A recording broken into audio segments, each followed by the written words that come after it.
Tonight on Supersize versus Superskinny, two young people harming themselves with extreme eating habits. Oh, God, that is so disgusting. All the leftovers put Exactly. together. What's wrong with that? One, a model of self-destructive undereating. I think gym modelling has kind of made me conscious about my image, and it has probably made me more conscious about kind of what I eat. The other, a 28-stone, 27-year-old. Have relationships gone into do with your size? What relationships? Both are in desperate need of a dietary wake-up call Oh, my God. and to break their emotional ties with food. It's going to be a hell of a long week. Plus, Anna and the Flab fighters show how you can have your cake and eat it. Row woman, I want some Victoria sponge cake. And in our quest to help 4 anorexia sufferers on the road to recovery, the girls face up to their negative addictive behaviours. I have not had a sandwich for about 2 years now.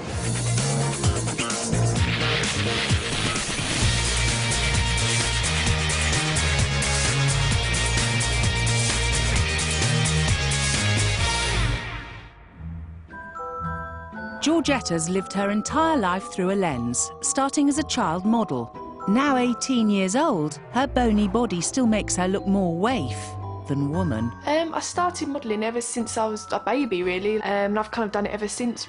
OK, that's lovely. That's lovely.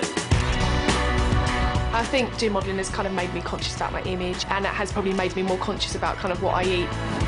Georgetta's warped idea of a healthy lifestyle is punishing her tiny body. Her daily routine kicks off with a low-cal fruit smoothie, the only fuel for a vigorously demanding dance class. So, like, busy with lots of different types of dances. And she'll often skip lunch. Suddenly it's just like 3 o'clock and it's like, oh, God, didn't have lunch. I probably generally do need to eat more. These slim pickings are already taking their toll. Although she's 18, her body is struggling to find the nutrition to take her into healthy womanhood. I do have like irregular periods, and also like I've noticed that my hair does fall out quite a lot. Georgetta will be spending a week in this feeding clinic, overseen by Dr. Christian Jessen. All right, first thing I want to do with you is your height. She's already undergone a medical to ensure she's up to the challenge. Now Dr. Christian assesses the size of her problem. An average woman of 5 feet 8 inches should weigh around 10 stone. So you are exactly 108 pounds. Which means that Georgetta is over 2 stone underweight. Time for super skinny Georgetta to face up to the reality of what her diet is doing. I've worked out your BMI to be 16.5. I say a normal for you should be between 20 and 25. Gives you some indication of actually how low your body mass is. I'm shocked, actually. I didn't think it would be that low at all. I didn't think I was that slim, really. What sort of problems do you think you have because of your weight? I do kind of go a few months, you know, without having any periods at all. And it is a sign that your body is suffering. Yeah. It's time to bring the heavyweight into the ring. Nice to meet you. I'm Christian. Nice to meet you, Dr. Jessen. Come along in. Come this way.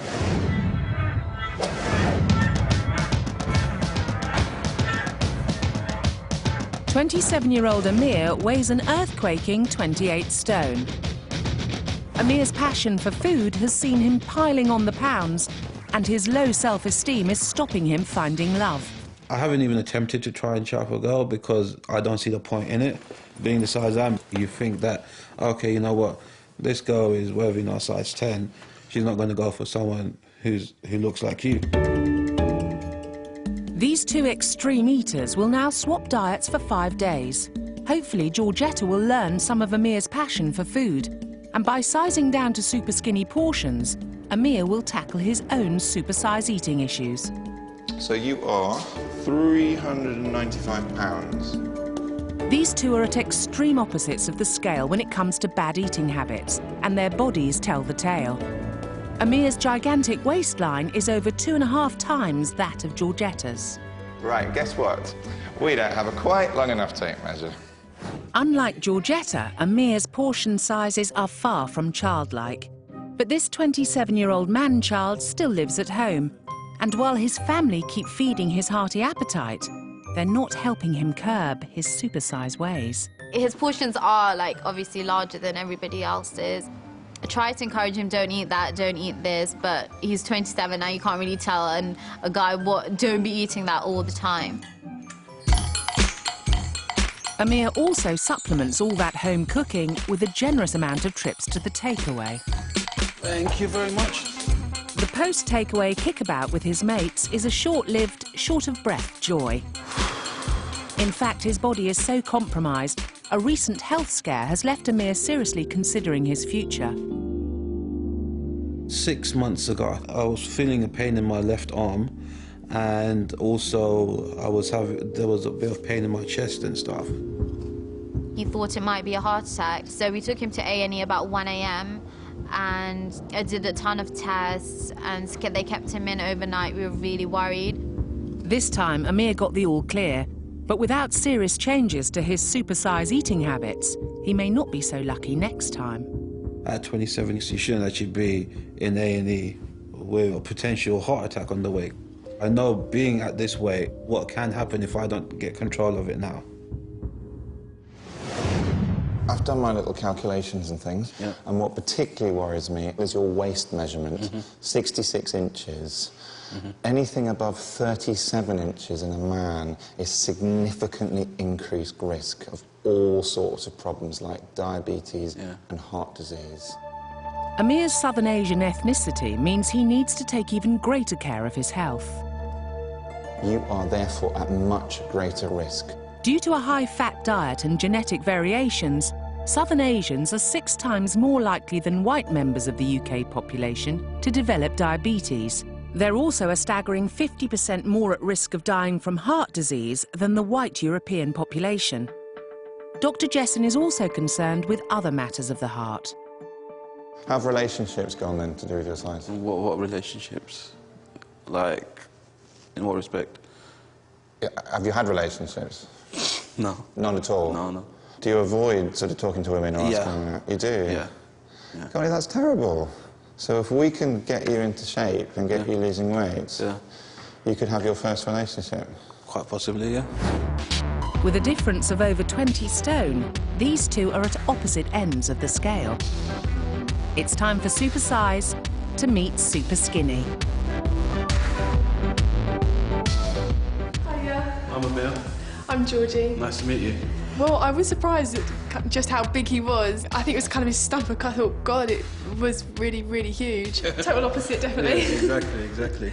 Well, I thought her arms were really skinny. So bony. Oh my gosh. I look so big. She seems like a really bubbly, down-to-earth person, so I don't see us not getting on. Well, I am thinking, oh, what am I going to be eating? You know, how much am I going to be eating? Well, she's about to find out. To show them exactly what they have to stomach, Dr. Jessen's going to demonstrate what a week's worth of each other's food looks like. Now it's time where we really look into where you're going wrong. Georgetta's up first with a week's worth of her minuscule meals. She starts the day with just a sprinkling of cereal, then just 1 piece of fruit, and when she doesn't skip lunch, 1 sandwich. What do you think of that, Ameer? That's not good. Does that sound like a proper lunch to you? No, not really. Unfortunately for Ameer, dinner doesn't get much better. What do you think of all that? I'm surprised at how little it is. Georgetta should be eating 2,000 calories a day, but although she eats energy-rich food like smoothies, she has tiny amounts and often skips meals, leaving her body to fend on 1,400 daily calories. A regular weekly undereat of 2 days' worth of food. Oh dear, I think Ameer might be a little bit hungry on this, probably, don't you? Quite possibly, yeah. Yeah. Let's have a look. Ameer, I'm going to start with your breakfast. Let's have a look at the sort of thing you have. Ameer's start to the day is more than a little bananas, and rapidly goes downhill from there. Let's move on to lunches. Oh, what's this, Ameer? It's doner kebab and chips. Oh, I'm not looking forward to eating that. And the takeaways are soon adding up to a whole heap of unhealthy calories. There's not a single vegetable in there yet. There was a bit of salad with the chicken and chips. No, Ameer. All right. Don't you start making excuses for your food. For dinner, it's a home-cooked, family-sized meal for one. Well, I'm really pleased to be able to tell you, Georgetta, that that's the end of dinners. Thank God. But that's not the end of eating. There are snacks on top of this lot, believe it or not. The average man needs around 2,500 calories a day, but Ameer is munching his way through a colossal 6,000. That's 42,000 a week, which is a gut-busting overeat of almost 10 days' food every single week. I knew I ate, you know, badly, but I didn't know it was that bad.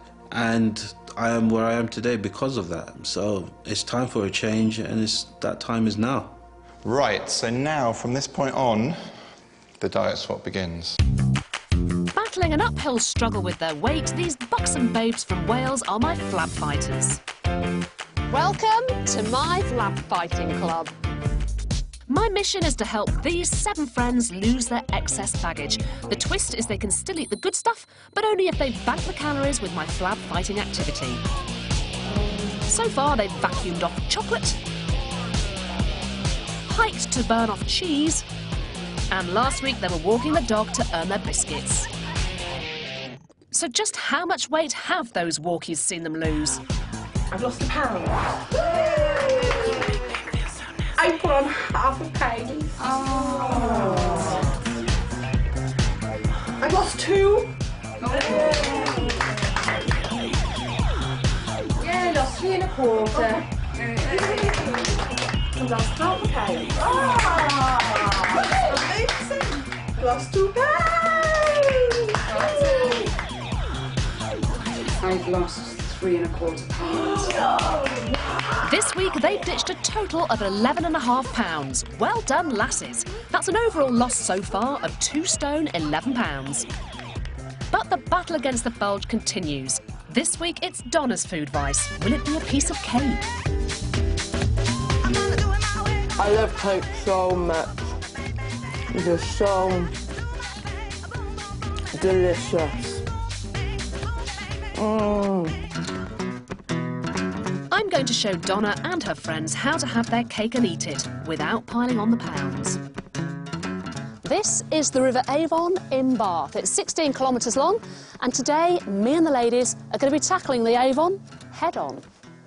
Right, girls, I think I speak for us all when I say that we all like a little bit of cake. Is that right? But there's one girl here in particular who has a little bit of a weakness for it. Donna. Yes, that's me. I absolutely love cake. I can't get enough of it. The more cream on it, the better. Absolutely love it. Have you got a particular cake favourite? Cheesecake, probably. Oh, really? Yeah, strawberry. OK, well, today's exercise is rowing. Cheesecake is lovely, but at around 383 calories a slice, that's almost 1/5 of a woman's recommended daily calories and a shocking 25 grams of fat. And to burn that off, you'll have to row your boat for 40 minutes.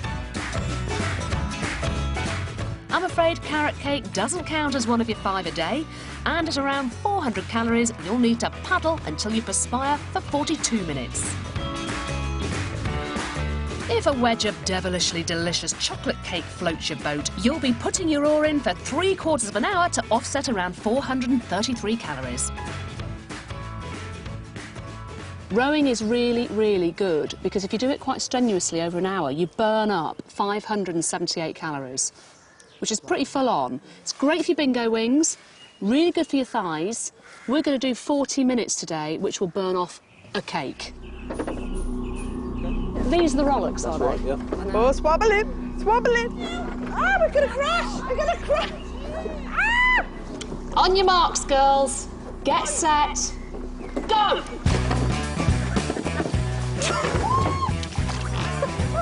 Calling Donna. Was all that cake eating worth this pain?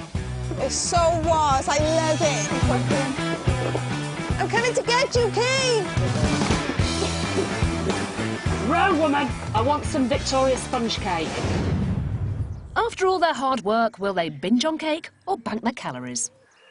So you literally can have your cake and eat it, apart from me and Bev, because we were rubbish. I wasn't. You made me bring you in. I'm not being funny, Bev. We were not very good. I rode. You made me bring you in. Look, you can have one bite. It's not fair. Penalised for you. Girls, Oh. do you want it? No thanks. You're going to bank your calories? Yeah. OK, Definitely. good girl. No. Jack? No, you're banking your calories as well. Jack, are you going to go for yours? I'm going to bank it. Go and pop it back. Thank you. Do you know what?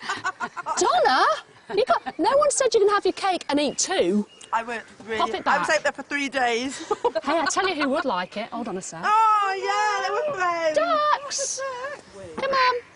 Yay!